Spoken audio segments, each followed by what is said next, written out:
I'm Polly and I live in Ruthin, which is about 15 minutes away from here at the Outside Life Space in North Wales. I spend most of my time working outside, teaching about environmental issues and writing stories and plays for children.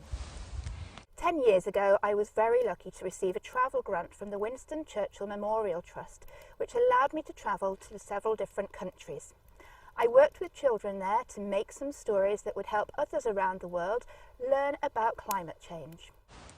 We want to encourage everyone to think about the difference they can make to the world just by making small changes in their own lives.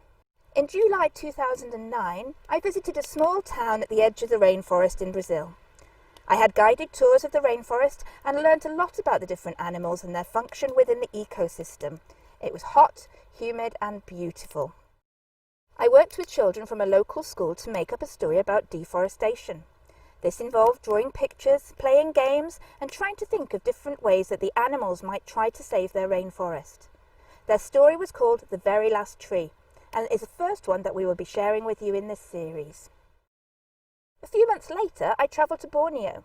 The destruction of the rainforest to make way for palm oil farms has led to hundreds of orangutans being orphaned and left without a home. Many people in the area have sold their land to palm oil farmers and are now left without jobs. I was hosted by an organisation that teaches local people how to grow their own fruit and vegetables. A lot of work is being done to teach the community about the long-term resources that the forests supply rather than the short-term cash that palm oil companies are offering. Whilst I was there, I visited some local villages and schools and was also lucky enough to visit Camp Leakey to see the orangutans for myself. This was an amazing part of my trip, and I found the similarities between these creatures and humans, particularly in infancy, to be incredible. Once I had returned to the UK, I worked with some children in Hull, and they came up with the idea of a story called Two Legs Terry after seeing one of my photographs and learning that some of the orphaned orangutans walk on two legs because they have only ever seen human examples of walking. In January 2010, I visited the Maldives for 3 weeks. I spent the first week aboard a boat that travelled to many different islands. This allowed me to see a different side to the Maldives than is usually presented in the travel brochures. There is no doubt that it's a beautiful country, but many of the reefs have been damaged, and with such low-lying islands, the shores are disappearing from constant erosion. I worked with schools and some young people from the Girl Guides Association. They were very well educated in the environmental factors that affect them and were keen to share their story with children from around the world. I also met some children who'd faced the tsunami in 2004, and this was still very important to them, which is why we decided to include it in their story. In February 2010, I took the project into another school in Hull.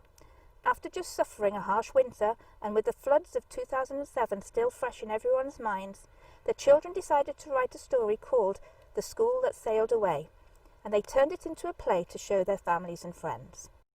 In March, I went back to my old primary school and worked with the children to start writing a story about coral bleaching.